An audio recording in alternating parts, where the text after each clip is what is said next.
ఈ వీడియోలో నేను ప్రాఫిట్ గురించి చెప్తున్నాను మామ. ఇది పార్ట్ 1కి కంటిన్యూషన్. మన టోటల్ ఇన్వెస్ట్మెంట్లో ఆల్మోస్ట్ 70% ఫీడ్గా అయిపోతుంది. ఫీడ్ పీరియడ్ టోటల్గా 3 months and 12 days అయితే మాకు అయ్యింది.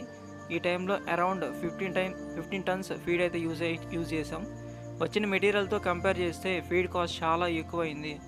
మాకు 1 ton ఫీడ్ కాస్ట్ అప్రాక్సిమేట్లీ 90,000 అయితే పడింది. అంటే నార్మల్ రేట్ కంటే కొంచెం ఎక్కువ, ఎందుకంటే అప్పు రేట్కి తీసుకొస్తాం. టోటల్ ఫీడ్ కాస్ట్ 15 tonsకి అరౌండ్ 13,50,000 అయితే ఖర్చు అయింది. అండ్ ట్రాన్స్పోర్ట్ ప్లస్ మెడిసిన్స్తో కలిపి 70,000 ఎక్స్ట్రా అయితే అయింది. హార్వెస్ట్ డీటెయిల్స్ వచ్చి 3 times అయితే పార్సల్ తీసాం అండ్ 4th టైమ్గా ఫైనల్గా హార్వెస్ట్ చేసాం.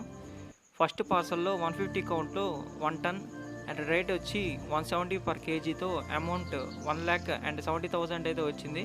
అండ్ సెకండ్ పార్సల్లో 100 కౌంట్లో క్వాంటిటీ వచ్చి 1500 kgs అండ్ రేట్ వచ్చి 235 per kg, అమౌంట్ వచ్చి 3,50,000 అయితే వచ్చింది.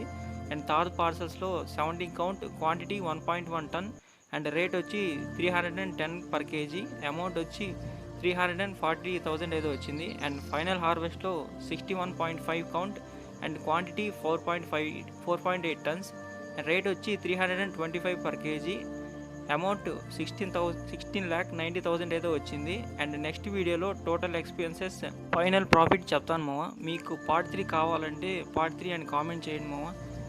మీకు ఈ ఇన్ఫర్మేషన్ వాల్యుబుల్ అనిపిస్తే ఫాలో చేయడం మాత్రం మర్చిపోవద్దు మామ. ఉంటా మరి.